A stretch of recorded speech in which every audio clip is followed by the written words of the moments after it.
Life is so beautiful. And what makes it so beautiful is when you look me in my eyes and you told me that you love me. And I lied and told you I accept that love. But truth is, I cannot accept love because I am a broken man. I'm more broken than a total car without the help of a tow truck. 2 hours ago, the Manatee County Sheriff spoke about the string of deadly shootings. Sheriff Rick Wells says Javontee Brice went to a Motel 6 in Bradenton, Florida last night and murdered his mother. He says the woman's boyfriend and 2 young girls were in the room and saw it happen. One man at the motel says he tried to help the woman as she was dying. I'm assuming it was her daughter. I don't know which one it was. Someone please help.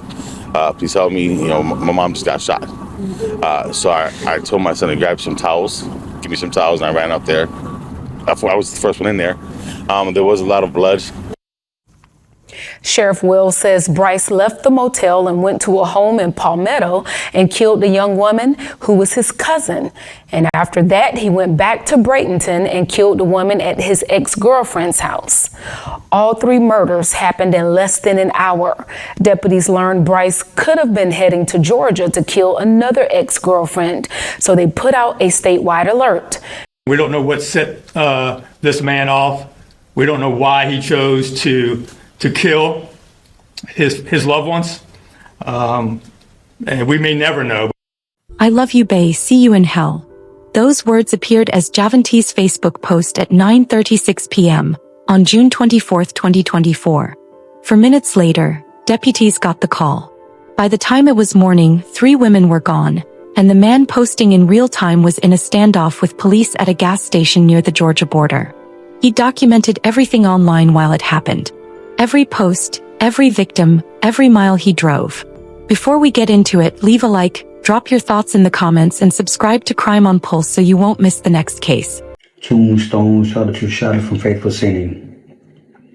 Roots of love starting to become rotten. Not from unsanitary water, but from those who water the roots of poison. Secrets are arising from the deepest of the oceans. Clouds becoming darker than the bottom of the ocean. Prayers turning into diabetes with no change. Sins are becoming more thirsty than the dry desert, even with the drops of the rain. Memories becoming forgettable. Hearts becoming broken by believing fairy tales told by devilish people, and God-fearing people giving up on faith due to joys that take over their sanctuaries with no remorse. The month of January brings floods. The month of February brings suffocation. The month of March brings sorrow. The month of April brings depression with no remedy. The month of May brings heartache and pain. The month of June and July and August brings storms of evil.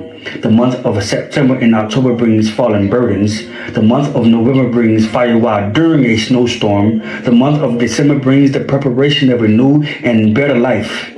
Because in every month I've prayed, so no more rainy, sorrow, loss, unfamiliar days to come. Javontee Brice was brought up in Bradenton, Florida. His early years were turbulent, moving between foster homes while his father served federal time. When his dad got out and regained custody, sports became Javontee's thing, especially football. He went to King Senior High School in Tampa and graduated in 2014. Football and track were his thing, and he was talented enough that colleges wanted him. He started at Minnesota State University running track, then moved over to Savannah State University. But Javontee wasn't just an athlete. Around Bradenton, people knew him as Scooter Brice, a poet who showed up to spoken word sessions and shared his writing through videos online. His poems expressed pain, heartbreak, and feeling damaged on the inside. He became a father at 21, and by 28 he had 12 children with different mothers. His social media showed him spending time with his kids, taking them places and trying to be present. We got a race right here, okay? Look, you ready? On your mark, you set, go. Come on. Come on. But behind the scenes, his relationship with their mothers was complicated. In August 2021, the Bradenton Police Department filed a risk protection order against Javontee in Manatee County after he'd made threats about harming people. A Manatee County judge previously forced Javontee Brice to turn in all of his guns and ammunition after concerns were raised about his mental health. Court documents show he is believed to have shot himself twice and previously hurt multiple women. According to court documents, Javontee Brice has a history of hurting women. Arrest paperwork from September of last year says Brice punched a woman in the face before putting her in a chokehold and impeding her normal breathing. This the second time he was arrested for allegedly hurting a woman in Manatee County. A year prior, Palmetto police officers responding to a scene after he reportedly pushed a woman to get into her apartment. On top of the violent past, a judge placing a risk protection order against Brice in 2021 over concerns about his mental health. The court didn't take it lightly, so they ordered him to hand over every weapon he owned and banned him from getting more. That order stayed active until August 2023. In August 2022, he was arrested on battery charges and resisting an officer. He pleaded no contest and was placed on 12 months of probation. Then in September 2023, he was arrested again for domestic battery. The charges eventually got dropped, but by now the pattern was obvious as his relationships with women kept turning violent. Now, among those poems Javontee used to perform online, one of them is worth paying attention to. He went through the entire calendar month by month, describing what each season would bring. When he got to the summer months, his tone changed. June, July, and August, he called them the months that bring storms of evil. Fearing people giving up on the faith due to joys that take over their sanctuaries with no remorse. The month of January brings floods. The month of February brings suffocation. The month of March brings sorrow. The month of April brings depression with no remedy.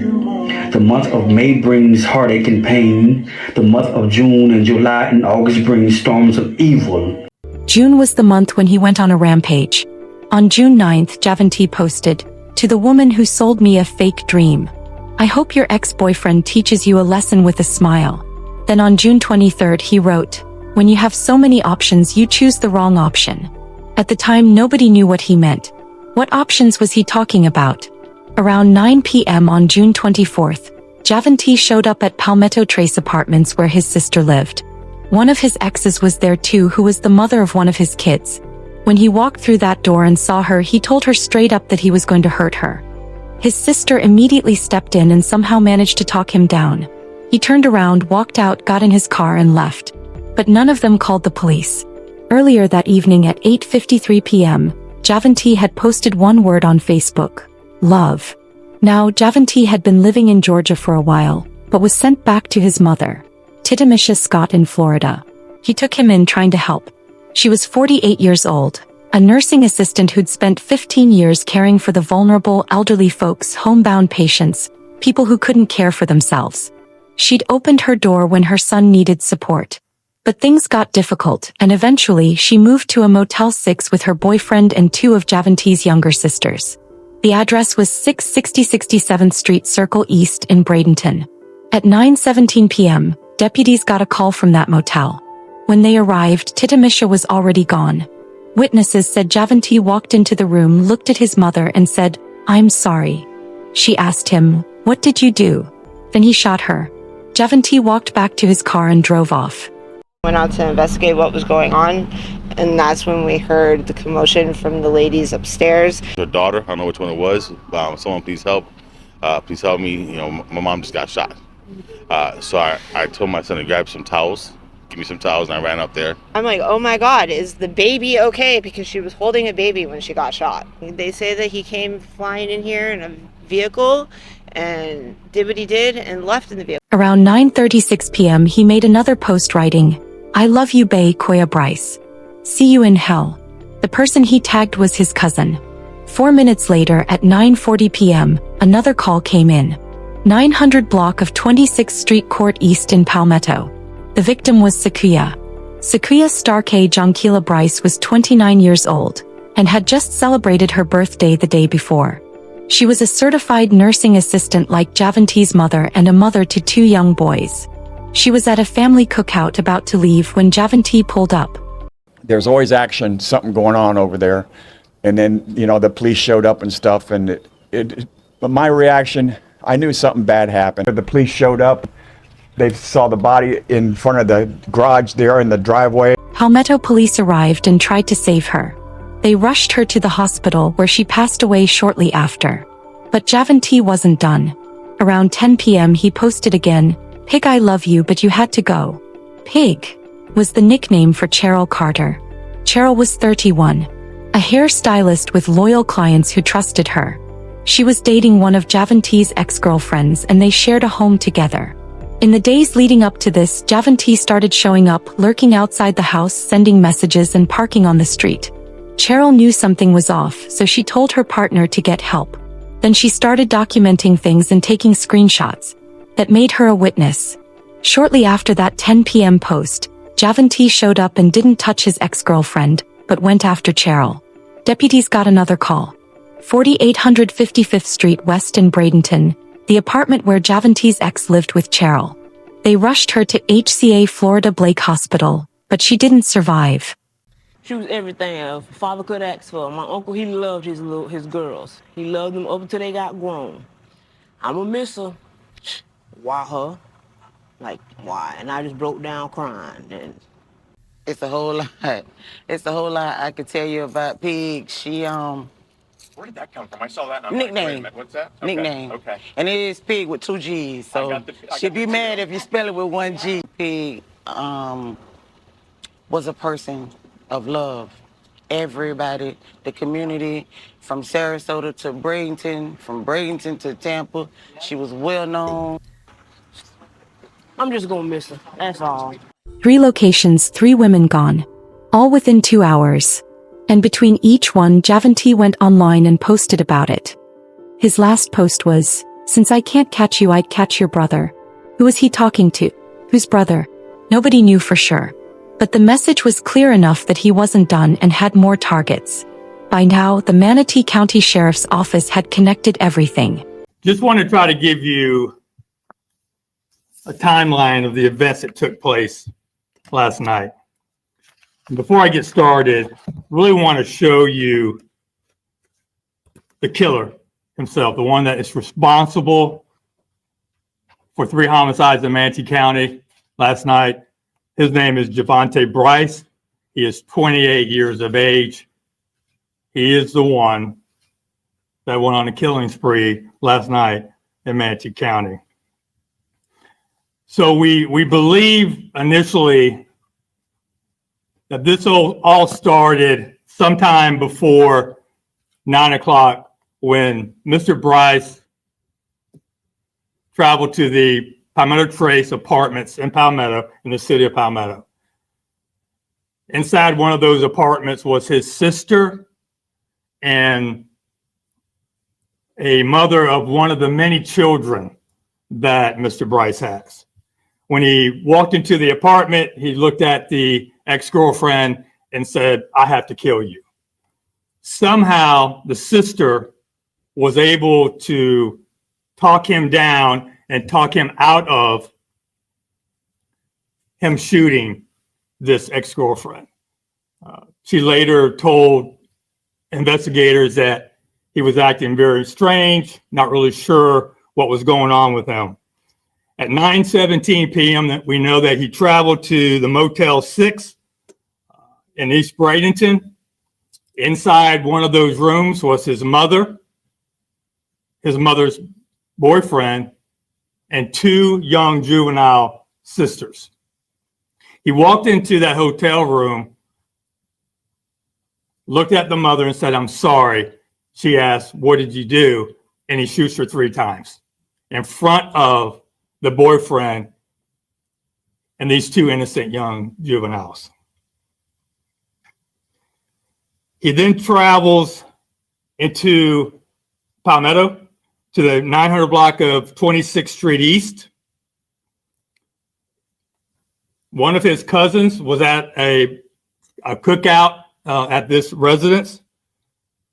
She's starting to get into her vehicle to leave. He then shoots her at that location. She later dies about an hour after this shooting at a local hospital. We then have him traveling into the city of Bradenton over the Green Bridge. And at roughly 10:04 p.m., he travels to a location in the city of Bradenton, the 4800 block of 51st Street East. This is a residence where another ex-girlfriend lives and her now new partner. He does not shoot or kill the girlfriend, but he shoots and kills the new partner. So at this point, we now have 3 homicide scenes and also an ag assault scene at Palmetto Trace. Investigators are constantly getting information. We know right away that the suspect is Javontee Brice. The family has been very cooperative. They tell us exactly what's going on. We find out that he possibly has another ex-girlfriend in the state of Georgia and that he is now traveling to that state to kill her. Same person responsible for 3 incidents. They sent out a statewide alert for Javontee's vehicle, and multiple agencies started coordinating. Florida Highway Patrol, Manatee County Sheriff, Hamilton County Sheriff, and U.S. Marshals. Everyone was tracking him, trying to find him before he crossed into Georgia. Around 1:30 on the morning of June 25th, Hamilton County Sheriff's deputies spotted Javontee's car on Interstate 75, near the Florida-Georgia state line. They followed him to an Exxon parking lot at exit 451 in Jasper. For a moment, it looked like maybe he'd surrender peacefully since he pulled in on his own with no chase.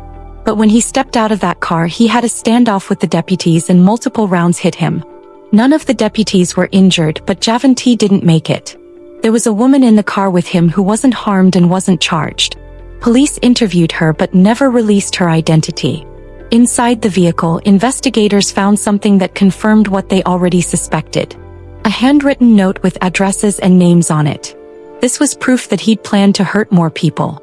The weapon they recovered was the same one used at all 3 previous locations. In the early hours of June 25th, Javontee had made a post writing, "Baby, I love you too. Kyla D. Blackman." Before any of this happened, Javontee tagged Kyla constantly on social media. Online they looked close, like friends who talked regularly. But tagging her during this rampage? Given his pattern of declaring love for people right before or right after harming them, this made many believe she was his intended 4th victim. Kyla Blackman's sister had to go online and clear things up. She posted, "My sister Kyla D. Blackman is untouched, safe and perfectly fine for those inquiring." The guy who posted was strictly only a friend of hers, not an ex nor child's father. She just so happened to be one of the last people he spoke with and decided to post that. Just pray for her. According to her sister, they were just friends.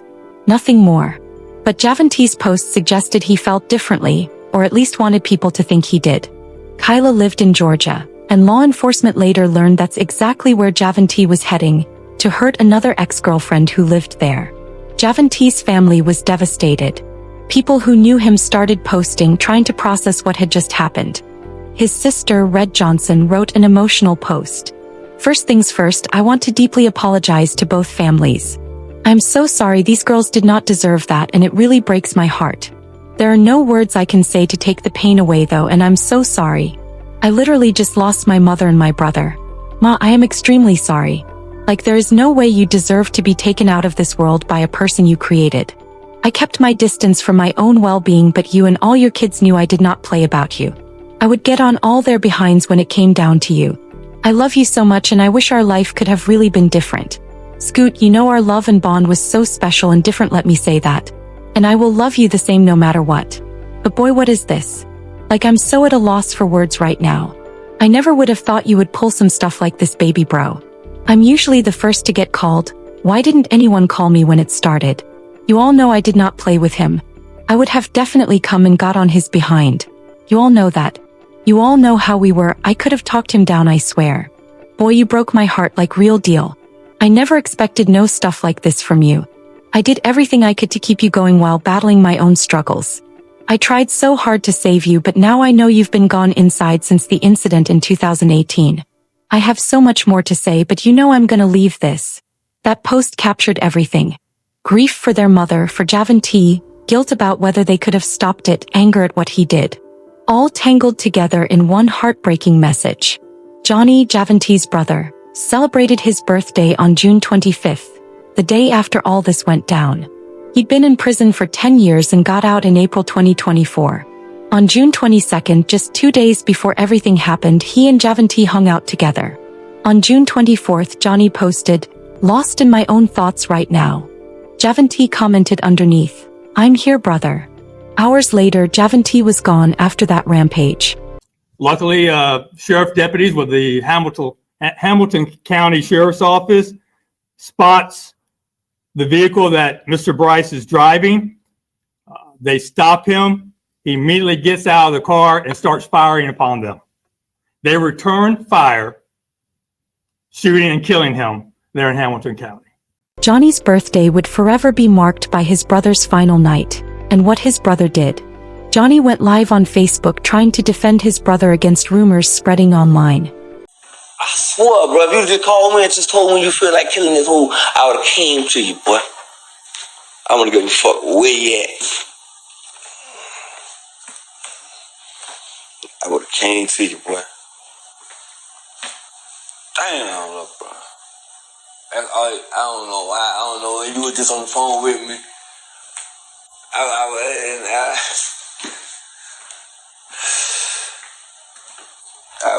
was just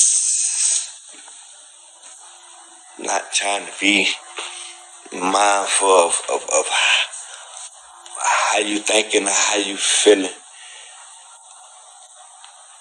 I was just mad at the fact of like how you allow any of this to happen.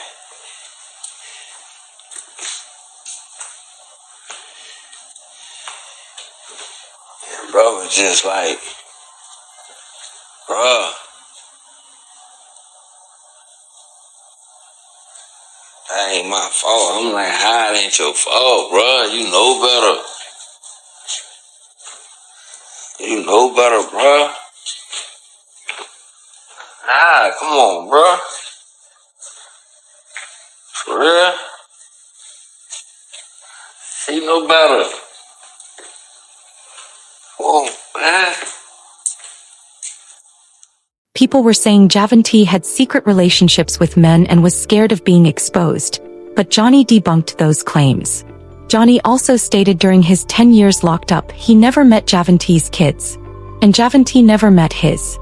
He wrote, "I do not even know my nieces just like you did not even know my Zaza. Little brother, you tried though. I must admit you tried to see my daughter and build a relationship. I hate this so much for her. He does not even want to know you anymore.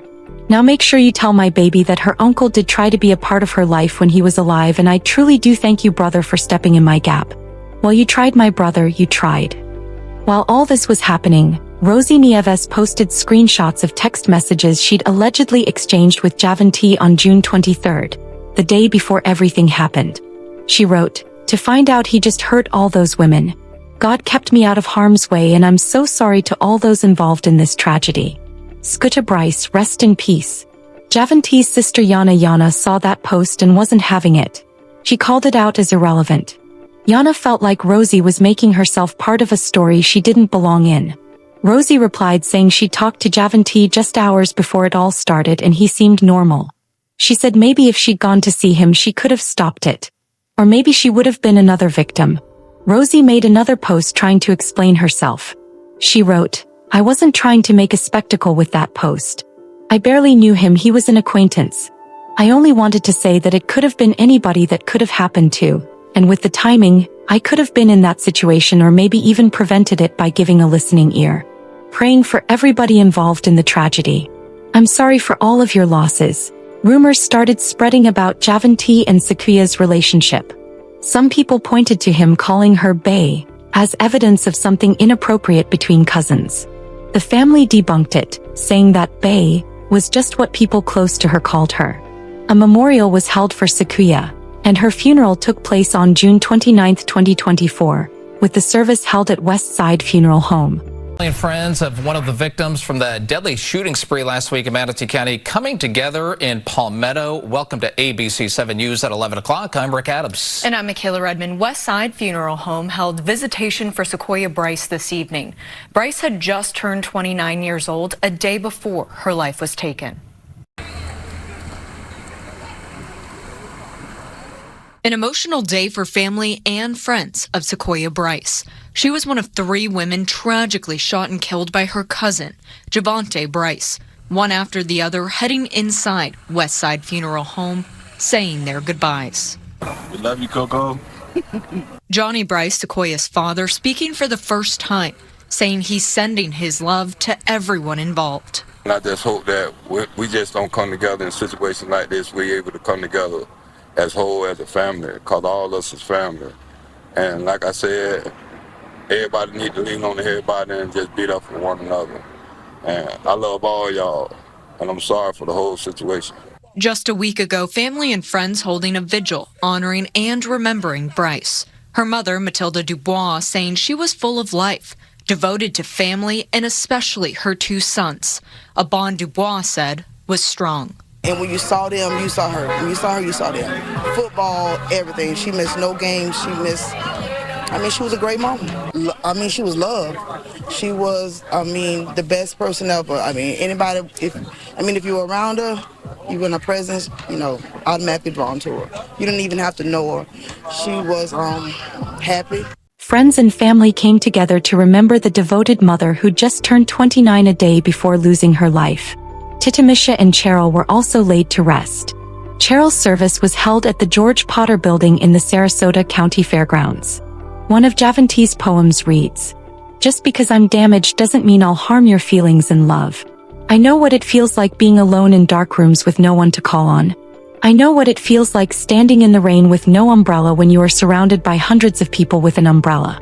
I know the questionable feelings." His words often painted a picture of isolation. In the weeks before Titamisha's passing, she'd been asking Javontee uncomfortable questions. She noticed something was wrong, tried to reach him, tried to understand what was going on with her son. Every post that night followed the same pattern. "I love you." He declared love for each of them, his mother, his cousin Cheryl, right around the time these tragic events occurred. How does someone hurt the people they claim to love? The exact reasons he shot his mother, his cousin, and his ex-girlfriend's current partner may never be known. Javontee left behind a digital trail, Facebook posts and cryptic messages that documented his actions but explained nothing. The world keeps spinning and so does crime. Stay observant, listen to your instincts, and don't ignore the warning signs.